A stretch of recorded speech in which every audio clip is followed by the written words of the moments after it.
이 시간 저희들이 욥기서 9장을 읽었습니다. 여러분 욥기서 9장은 이제 욥의 대답이 나오는데요. 두 번째로 욥에게 말을 했던 사람 빌닷이 있었죠. 논쟁의 아들이라는 빌닷이 욥을 향하여 빌닷은 그 교리주의자 입장이죠. 그러니까 그는 하나님에 대한 어떤 경험을 가지고 그 엘리 우리가 앞에 말했던 누구죠?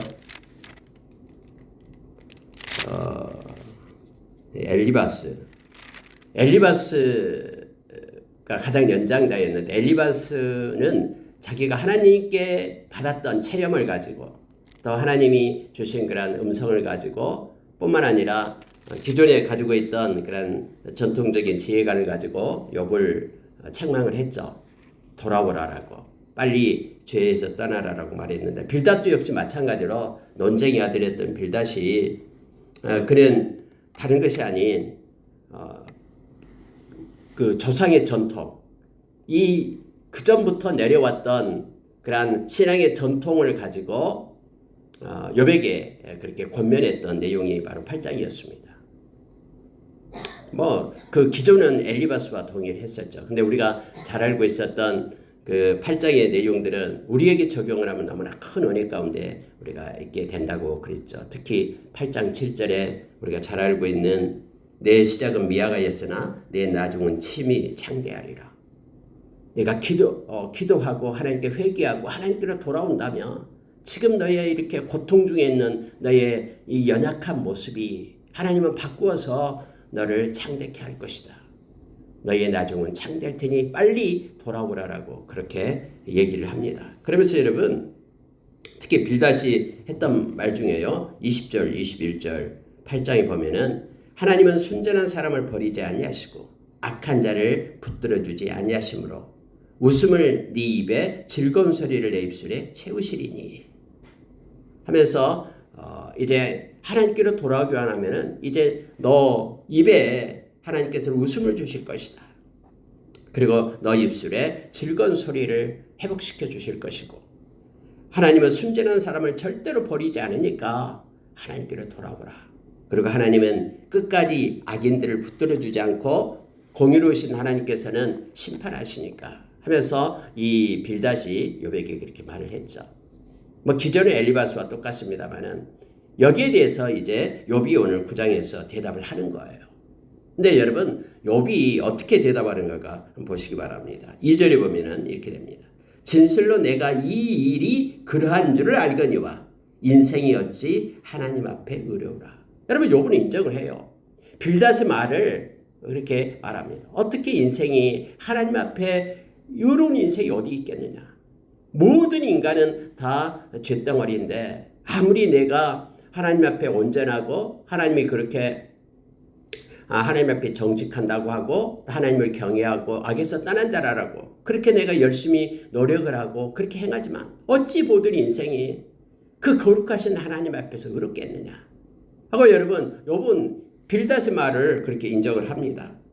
그러면서 이제 하나님에 대해서 욥이 이렇게 말하기 시작합니다. 내가 만난 하나님은 이렇다라고 말하기 시작한 것이 바로 이거예요. 자, 4절에 보시기 바랍니다. 그는 하나님은 마음이 지혜로우시고 힘이 강하시니 그를 거슬려 스스로 완악하게 행하고도 형통할 자가 누구이랴. 하나님을 거스려서 완악하게 행하는 자, 형통할 자 아무도 없다라는 거예요. 왜냐하면 하나님께서는 하나님이 지혜로우신 하나님이시고 하나님이 지혜이시고 뿐만 아니라 하나님은 전능하신 하나님, 힘이 강하신 하나님인데 누가 감히 하나님과 맞설겠느냐. 완악하게 행하는 자가 형통할 자가 아무도 없다라고 말합니다.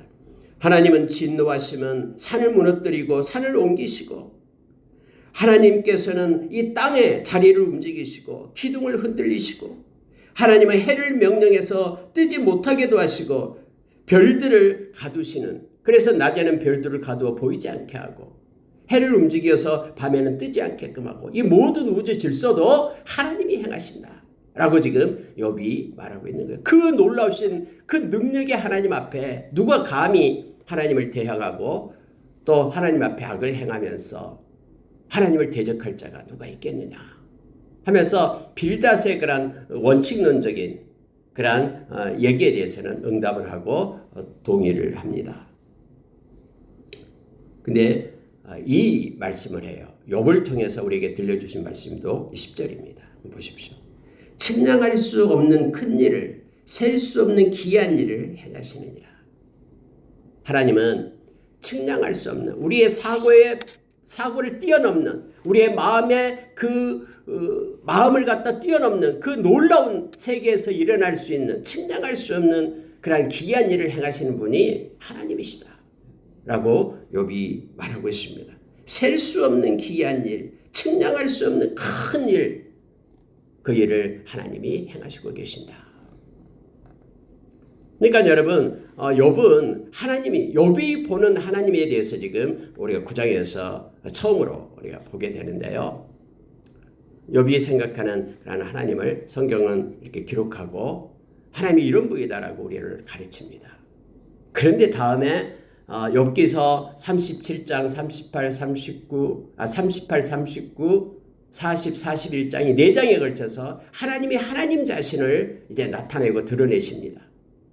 근데 욥이 생각하는 지금 이 하나님보다도 하나님이 모든 사람들 앞에 드러내면서 나는 이렇다라고 말하는 그 하나님을 욥은 만나게 돼요, 다시. 그러면서 이제는 전에는 듣기만 했는데 이제는 내가 눈으로 봅니다 하면서 욥이 생각하는 그런 하나님 그 밖을 뛰어넘어 확장시켜주는 그런 말씀을 욥이 만나게 되죠. 무슨 얘기냐면요. 우리가 생각하고 우리가 마음으로 담는 그런 하나님보다도 하나님은 엄청나게 더 크신 하나님 되심을 우리가 인정해야 된다는 걸 알게 합니다. 그래서 우리가 때로는 이제는 안 됩니다. 이제는 끝났습니다. 욥이 그랬잖아요. 앞에서도. 이제는 내가 죽을 것 같습니다. 이제는 하나님 나를 이 땅에서는 못 볼 것 같습니다. 한데 여러분 하나님은 다음에 욥을 살려내고 욥을 새롭게 고치고 행하시잖아요. 그러니까 하나님이 행하시는 것은 우리가 사고할 수 있는 그 밖의 모든 것들을 행하실 수 있는 분이에요. 크고 놀라운 기이한 일을 행하신 분이 하나님이에요. 그래서 우리가 어떤 절망 가운데 이제는 never 절대로 할 수 없다는 그 상황 가운데서도 하나님의 이름을 부르면 하나님은 고치시고 싸매시고 새롭게 하시고 하실 수 있는 하나님 되심을 우리가 인정을 해야 됩니다. 빌립보서 4장 6절 7절 우리는 너무나 잘 알죠. 너희는 그래서 아무것도 염려하지 마라. 너의 생각과 너의 마음이 이해할 수 없다고 할지라도 아무것도 염려하지 말고 너희 구할 것을 모든 일에 기도와 간구로 너희 구할 것을 감사함으로 하나님께 하라이라. 그러면 모든 지각에 뛰어난 하나님의 평강이 우리의 지각을 뛰어넘는 여기서 셀 수 없는 큰일, 셀 수 없는 기이한 일, 측량할 수 없는 큰일, 그 모든 것을 행하시는 그 우리 지각을 뛰어넘는 그런 놀라우신 하나님이 주시는 그 평강이 우리의 마음을 바꾸고 우리의 생각을 변화시켜 우리에게 평안을 주실 것이다라고 성경은 우리에게 가르쳐주고 있습니다. 하나님은 기묘자 되시죠. 모사와 기묘자가 되십니다. 그래서 여러분 우리가 알지 못하는 크고 놀라운 일을 하나님이 계획하시고 행하시는 그 하나님 되십니다. 근데 하나님께서는 에레미야서 33장 3절에서 그렇게 우리에게 말씀하시죠. 너는 내게 부르짖으라. 내가 내게 응답하겠고 네가 알지 못하는 크고 비밀한 일을 보이리라라고 말합니다. 그 크고 비밀한 일, 하나님께서만 하실 수 있는 우리의 지각을 뛰어넘는 그 놀라운 큰 일, 그 기이한 일, 기도하는 자에게 하나님께서 그렇게 해 주시겠다라고 약속하고 있는 것입니다. 에레미야서 33장 2절에서 일을 행하시는 여호와 만들어 성취하시는 여호와가 말하노라. 하나님의 일을 행하십니다. 그분은 살아계십니다. 없던 것도 만들어서 성취하신 분이 바로 그분이십니다. 그분이 기도하는 자의 기도를 듣고 기이한 일을 보여주겠다라고 하나님께서 행하시겠다라고 그렇게 약속해주고 있습니다. 이 땅에서 하나님 백성에게 주신 하나님의 선물 그게 바로 기도입니다. 하나님 우리의 기도를 원하시고 아까 우리가 기도했듯이 믿지 않은 영혼들을 위한 기도를 하나님은 원하십니다. 그래서 하나님은 그들의 이름을 받으시고 하나님이 일하시기 시작하실 것입니다. 이 땅에, 이 조선 땅에, 대한민국 땅에 복음이 없어서, 말씀이 없어서 불모진 이 땅에 먼저 믿었던 믿음의 그런 열방의 사람들이 이 조선 땅을 놓고 눈물을 적시며 기도했던 그 결과가 바로 저와 여러분이 지금 복음을 갖게 되는 것이었습니다. 오늘날도 저희 교회에서도 20개 나라를 놓고 기도하고 있습니다. 그것이 어떤 사람들은 허황한 기도라고 착각합니다. 그렇지 않습니다. 우리가 그 나라를 마음에 품고 기도할 때 하나님은 그 기도를 사용하셔서 그 누군가의 통로를 열어서 하나님은 생명의 복음이 그 땅에 편만하게 증거되게 하시고, 그리고 그 복음으로 인하여 사망의 자리에서 생명의 자리로 옮겨지는 놀라운 역사가 일어나게 됨을 우리는 기억합시다. 우리의 기도는 땅에 떨어지지 않습니다. 우리는 곧 하나님 앞에 가게 되지만 우리의 기도는 살아서 100년, 200년, 300년 후까지 역사하면서 하나님이 사용하실 것입니다. 그 누군가를 통해서요. 그래서 여러분, 우리가 힘써 열방을 위한 기도도 행하기를 원합니다. 하나님은 이처럼 놀랍고 기이한 일을 행하시는 분이십니다. 욥은 그 고백을 지금 10절에서 하고 있습니다. 자, 여러분, 그런데 11절 12절에서 욥은 이렇게 말합니다. 그가 내 앞으로 지나시나 내가 보지 못하며 그가 내 앞에서 움직이시나 내가 깨닫지 못하느니라. 하나님이 빼앗으면 누가 막을 수 있으며 무엇을 하시나이까 하고 누가 물을 수 있으랴. 지금 욥이 말하는 것은요, 하나님이 살아계심을 부인하는 게 아니에요. 하나님은 지금 살아계셔서 내 앞에 계신다고 말합니다. 그러나 나는 지금 보지 못하고 깨닫지 못한다고 말합니다. 내 앞에서 움직이시나 내가 지금 깨닫지 못하고 내 앞을 지금 지나가고 계시나 내가 알지 못한다라고 지금 말하고 있는 것입니다. 하나님께서 빼앗으면 왜 빼앗습니까? 라고 누가 막을 수 있겠으며 무엇을 하시나이까? 라고 누가 물을 수 있겠느냐. 내게 주신 분도 하나님이시고 취하신 분도 하나님이시니 내가 하나님께 영광을 돌린다라고 이미 욥이 그렇게 고백을 했잖아요.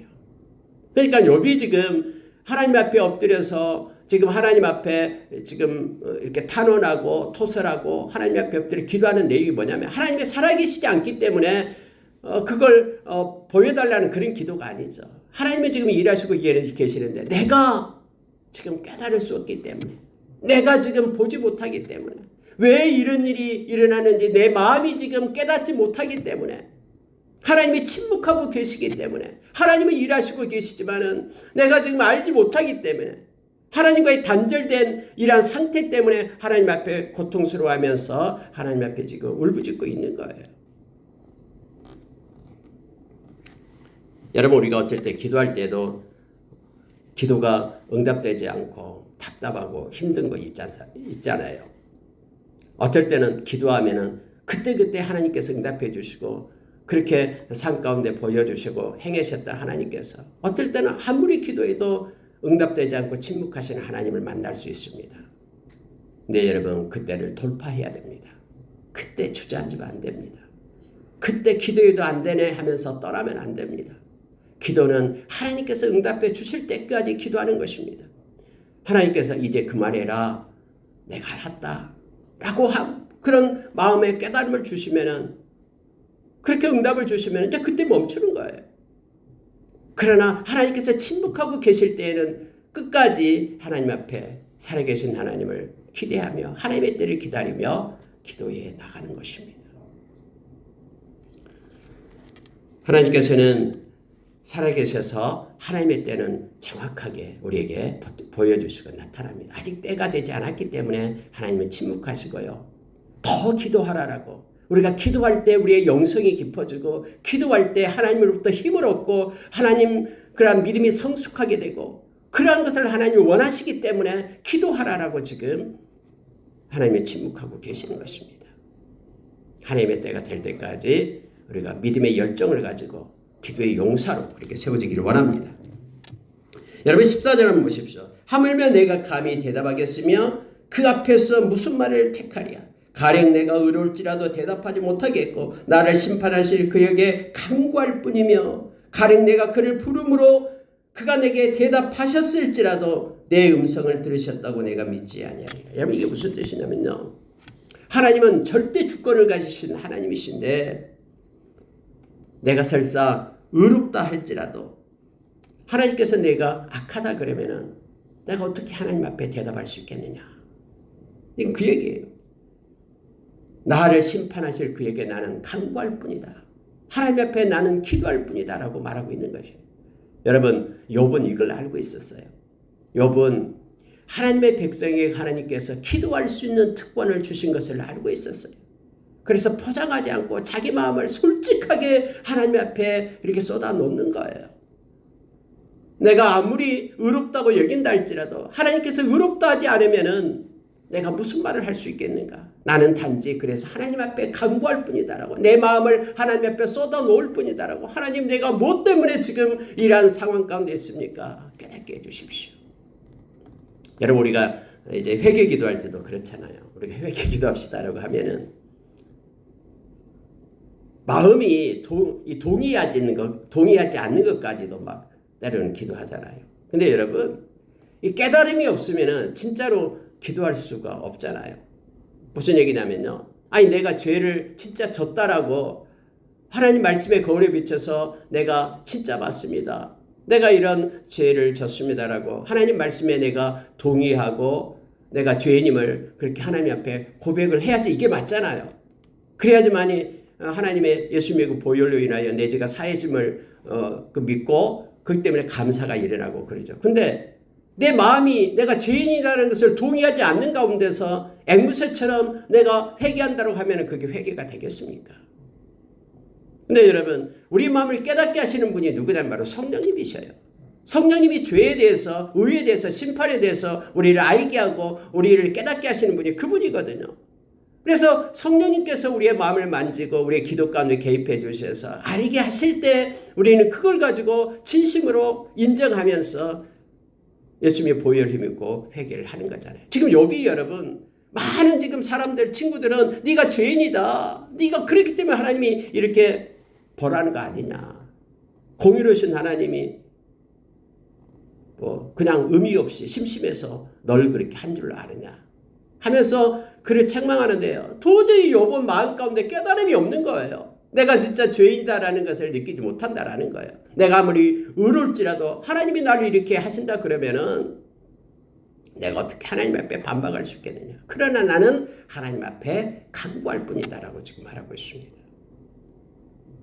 여러분과 제가 하나님 앞에 늘 엎드려 이렇게 기도할 수 있는 특권을 주신 권리를 주신 하나님 앞에 예수의 이름으로 기도하며 나가기를 원합니다.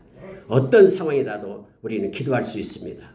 만약에 하나님 깨닫게 해주십시오라고 욥처럼 울부짖을 수 있고요. 그런데 예수의 이름으로 우리가 하나님 앞에 나가서 기도하면 요한복음 14장 13절의 말씀처럼 하나님 아버지는 영광을 받으셔요. 욥이 지금 이렇게 엎드려 기도하고 있는 것도 하나님은 지금 영광을 받고 계시는 거예요. 네가 나를 찾고 있구나. 나를 인정하고 있구나. 비록 네가 느끼지 못한다 할지라도 네 눈에 보이지 않는다 할지라도 살아계신 하나님을 믿고 네가 나에게 너의 마음을 지금 쏟아놓고 있구나. 하나님은 하나님의 뜻을 기다리며 하나님 때 응답해 주시는 하나님 되심을 우리는 믿습니다. 자 16절 보십시오. 가령 내가 그를 부름으로 그가 내게 대답하였을지라도 내 음성을 들으셨다라고 내가 믿지 아니하리라. 여러분 이것은 무슨 내용이냐면요. 하나님께 내가 기도를 합니다. 그런데 그가 내게 응답하셨을지라도 이렇게 말하고 있죠. 하나님이 다 내가 네 기도 들었다. 근데 지금 그렇게 하나님이 말씀하시는데 내가 그걸 깨닫지 못한다는 거예요. 내가 듣지 못하고. 그래서 내가 여기에 대해서 내 음성을 들으셨다고 내가 믿지 아니하리라라는 거예요. 왜? 나에게 깨달음이 없기 때문에. 내가 기도했는데 하나님께서 내가 들었다. 그런 가령 이렇게 이제 가정을 하는 것이죠. 가령 하나님이 그래 욥아 네 기도 내가 들었다. 그런데 하나님이 그렇게 말씀하셨을지라도 지금 나의 마음 가운데 하나님이 들은 것 같지가 않는 거예요. 그래서 내 마음은 지금 하나님께서 깨달음을 주지 않기 때문에 내가 지금 내 마음이 믿을 수 없다라고 지금 말하고 있는 거죠.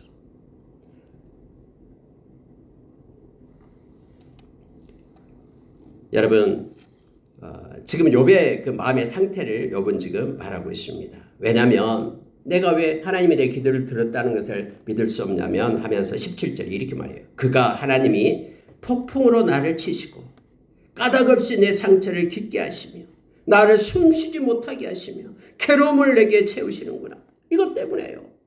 아니 하나님이 나의 기도를 들었다고 하나님이 응답해 주셨다 그러면은 나의 현재 상황이 왜 이러냐라는 거예요. 현재 고난을 당하고 있는 이것 때문에 하나님이 나의 기도를 들었다고 내가 마음에 도저히 동의가 안 된다라고 지금 욥은 말하고 있는 거예요. 지금 하나님이 폭풍으로 나를 치고 계시지 않느냐라는 거예요. 그 손을 거두지 않고 계시고 까닭없이 내 상처를 깊게 하고 어제보다도 오늘보다도 내일 점점점 내 몸은 쇠약해지고 더 고통은 심해지고 숨을 쉬지 못할 정도로 힘들고 괴로움으로 내게 온통 채우시고 하나님의 응답하지 않으므로 내게 말씀하시고 깨달음이 나에게 없음으로 인하여 영적인 단절 상태의 고통은 나의 영혼을 채우고 있다라고 지금 욥이 말하고 있는 거예요. 하나님은 살아계셔서 나의 모든 기도를 들어주셨다라고 가령 그렇게 말한다 할지라도 나는 도저히 내 마음이 지금 동의가 안 된다. 왜냐하면 점점점 나의 고통은 심해지고 있거든 하면서 지금 그 친구들을 향해서 말하고 있는 거예요.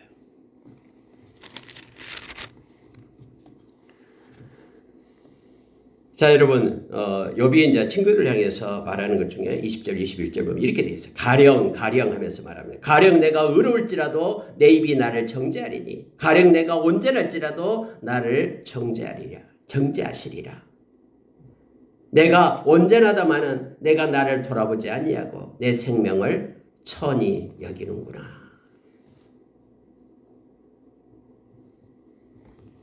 지금 욥은 계속해서 나는 내가 죄인이라는 걸 깨닫지 못하겠다라는 거예요.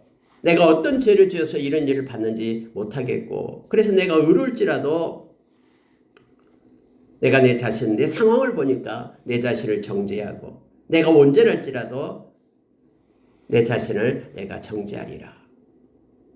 하나님이 깨닫게 해주지 않지만은 나의 어떤 모습을 보니까 지금 자기 자신을 향해서 그렇게 말하고 있습니다. 내가 온전하다마는 내가 나를 돌아보지 아니하고 내 생명을 천히 여기는구나. 이 말은요. 내가 지금 하나님께 생명을 거둬달라고 지금 애원하고 있다라는 거예요. 나는 지금 깨달음이 없어서 내가 무슨 죄 때문에 이런지 모르겠고 지금 친구들은 계속해서 내가 죄 때문에 이런다고 말하는데 도저히 깨달음이 없다라는 거예요. 그렇지만은 이제 내가 내 생명을 천히 여기고 나를 돌아보지 아니하고 하나님 앞에 내가 온전하지만 내가 죽을 이유가 없지만 그렇지만은 하나님께서 나를 치시니까 하나님 이제는 도저히 견딜 수가 없습니다. 그러니 내 생명을 취해 주십시오. 나의 생명을 거둬달라고 내가 내 생명을 천히 여기면서 그렇게 하나님 앞에 내가 기도하고 있다라고 말하고 있습니다.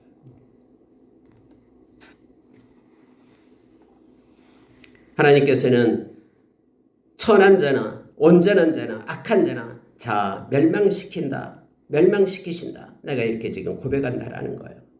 나는 온전한 자라고 생각한다. 그런데 나도 지금 하나님이 멸망시키고 있는 중이고 악한 자도 하나님께서 멸망시키고 있는 중이고 지금 나는 도저히 이 생각밖에 없다. 내 마음 가운데는 하면서 그의 힘듦과 지침을 이제 토설하고 있음을 보게 됩니다.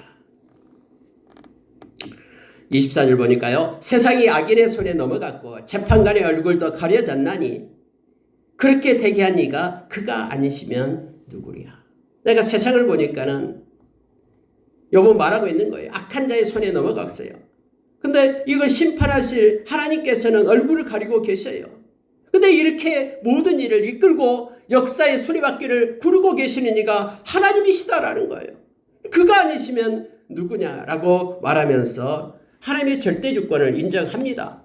하나님께서 우리는 깨달을 수 없지만 악인도 심판하시고 또 의인도 하나님께서 죽음에 이르게 하시고 지금 이렇게 하시는 것은 절대적으로 하나님께서 행하시고 계신다라는 거예요. 이걸 알 수 없다라고 말하고 있습니다. 하나님이 지금도 나를 이렇게 하고 계신다라고 말합니다. 이 욥은 하나님이 응답해 주지 않는다라는 거 깨닫게 마음 가운데 깨달음을 주지 않을 때의 그런 고통에 대해서 하나님 앞에 지금 말하고 있고요. 친구들 앞에 말하고 있습니다. 나의 날이 경주자보다 빨리 사라져버리고 빠른 배와 같고 독수리와 같이 나의 날은 순식간에 지나가고 나는 이제 스월, 저 죽음의 땅으로 묻히게 될 것이다라고 지금 성경은 이제 욥은 그렇게 시적으로 표현하고 있음을 보게 됩니다. 여러분 29절부터 34절 보고 마치겠습니다. 내가 정죄하심을 당할진대 어찌 헛되이 수고하리이까. 내가 눈 녹은 물로 몸을 씻고 잿물로 손을 깨끗게 할지라도 주께서 나를 개천에 빠지게 하시리니 내 옷이라도 나를 싫어하리이다. 이제는 하나님께서 나를 계속해서 어제보다도 오늘 더 고통스럽게 하니까 내가 하나님 앞에 지금 정죄함을 당하고 있다. 내가 몸을 씻고 손을 깨끗이 할지라도 나를 이렇게 이끌고 이렇게 고난 가운데 두게 하시는 분은 하나님이시다 라고 말합니다. 주께서 나를 개천에 빠지게 하시리니 내 옷이라도 나를 싫어하리라. 너희들도 나를 싫어하면서 나를 유래해 주지 못하고 친구들을 향해서 그렇게 말하는데 내 옷이라도 나를 싫어할 것이다. 점점 하나님께서 나를 버렸기 때문에 라고 말씀하고 있습니다. 근데 이 모든 것들은 지금 하나님이 행하시고 계신다라는 하나님의 주권을 욥은 인정하고 있습니다. 32절 33절 보고 마치겠습니다. 하나님은 나에게 사람이 아니신즉 내가 그에게 대답할 수 없으며 함께 들어가 재판을 할 수도 없고 우리 사이에 손을 얹을 판결자도 없구나.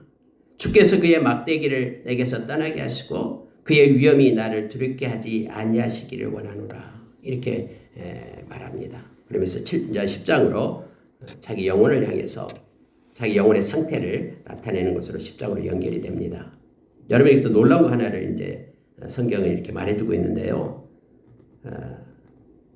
법정에서 한번 하나님 앞에 나의 상태를 놓고 하나님 앞에 이렇게 재판을 받는 식으로 지금 나는 하나님 앞에 의롭다라는 것을 지금 말하고 있는 내용이에요.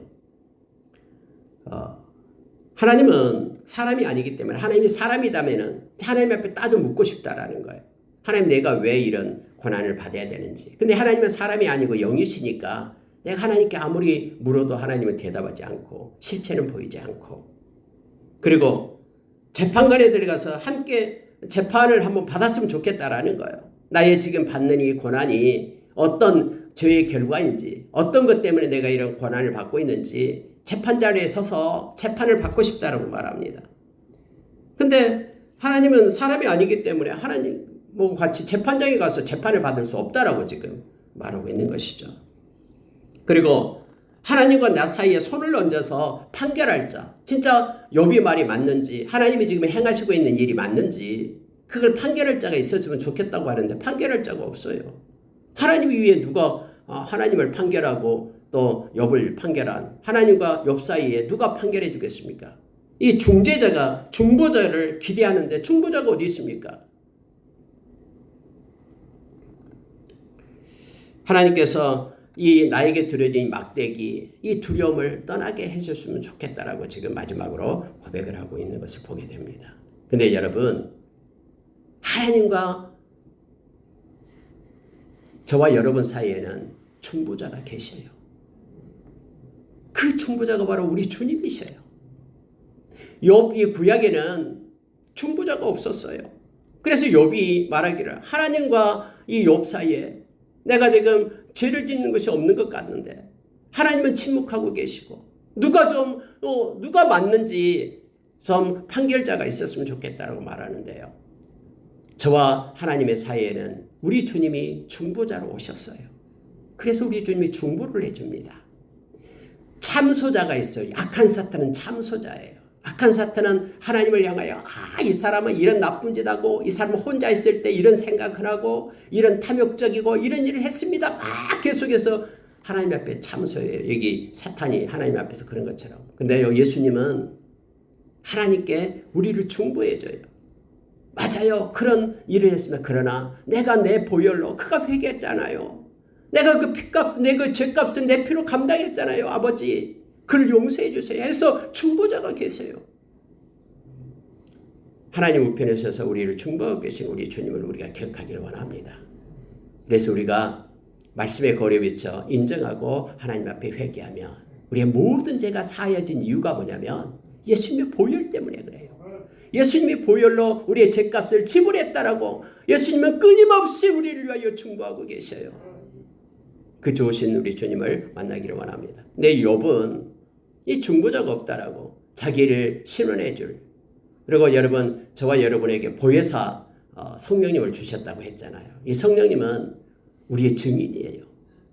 내가 회개했다는 것, 내가 하나님의 자녀라는 것을 증인되죠. 그분은 떠나지 않아요. 죽는 날까지 우리와 함께해요. 이 세상 떠날 때에 우리가 하나님의 나라를 상속받을 때 성령님이 우리의 증인이에요.